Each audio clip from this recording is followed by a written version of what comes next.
করবো আজ অনেক রান্না বান্না, দেখাবো আজ আপনাদেরকে। দেখুন আজকে আমি দুপুরের জন্য কত কিছু রান্না করব। রান্না কিন্তু অল্প অল্পই, তাই ভাবছি যে অল্প অল্প সব কিছু রান্না করব। কারণ বাচ্চারা একটা খায়, আমরা সবই খাই, বাট বাচ্চাদের জন্য একটু আলাদা করা লাগে। সেই জন্য আমার আজকে অনেকগুলাই রান্না একটু একটু করে হয়ে গেছে।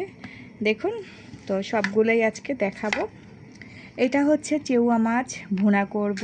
চেউয়া মাছগুলো একটু ছোটো সাইজেরই, বাট এই কয়টাই ভুনা করলে আমার 2 বেলা হয়ে যায়, তো খাওয়া হয় না অত। আর বাচ্চাদের জন্য চিকেন ভুনা করব, লেগ পিসগুলো সবগুলা লেগ পিসই ভুনা করব। তো একটু ঝাল ঝাল করে ভাবছিলাম যে একটু করব, সাথে 4-5টা টুকরা আছে, এটা দিয়ে লেগ পিসগুলা ভুনা করব। আর একটু ডিম ভাজবো, ডিম ভেজে পেঁয়াজ দিয়ে করব। সাথে ঢ্যাঁড়স ভাজি আছে, একবারে কুচি কুচি করে ঢ্যাঁড়স আমি কেটে নিয়েছি। একটা ঢ্যাঁড়স চিকন ঢ্যাঁড়স, সেটাকে 4 ভাগ করে নিয়েছি, তারপরে সেটা কুচি কুচি করেছি। দেখুন মাশাআল্লাহ, একবারে কুচি কুচি করে নিয়েছি ঢ্যাঁড়স।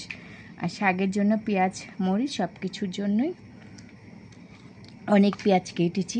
তো শাকের জন্য পেঁয়াজ কেটেছি, মুরগির জন্য সব কিছুর জন্য পেঁয়াজ কেটেছি। এখানে শাকের জন্য রসুন কেটে নিয়েছি আলাদাভাবে।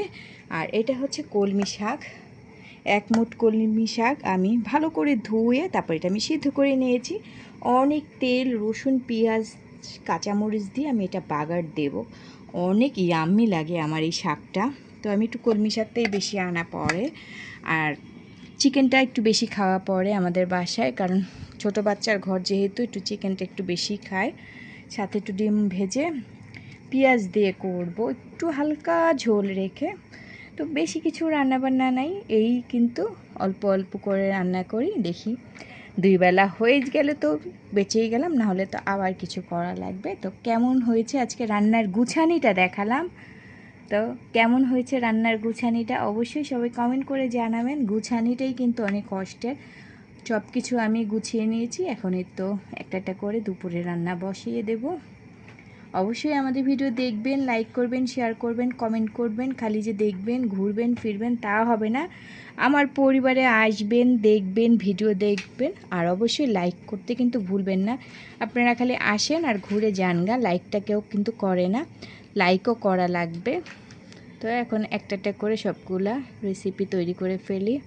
হালকা পাতলাই করব আজকে ভাবছি। আপনারা কি রানবেন দুপুরবেলায়? অবশ্যই আমার ভিডিওটা যখন যাবেন তখন কিন্তু আপনারাও কমেন্ট করে জানাবেন যে আপু আমরা আজকে এটা রান্না করেছি।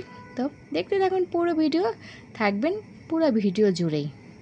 এই যে আমার সব গাছ ভিজে সাদা সাদা হয়ে যাচ্ছে। মাশাআল্লাহ কি জোরে বৃষ্টি, দেখুন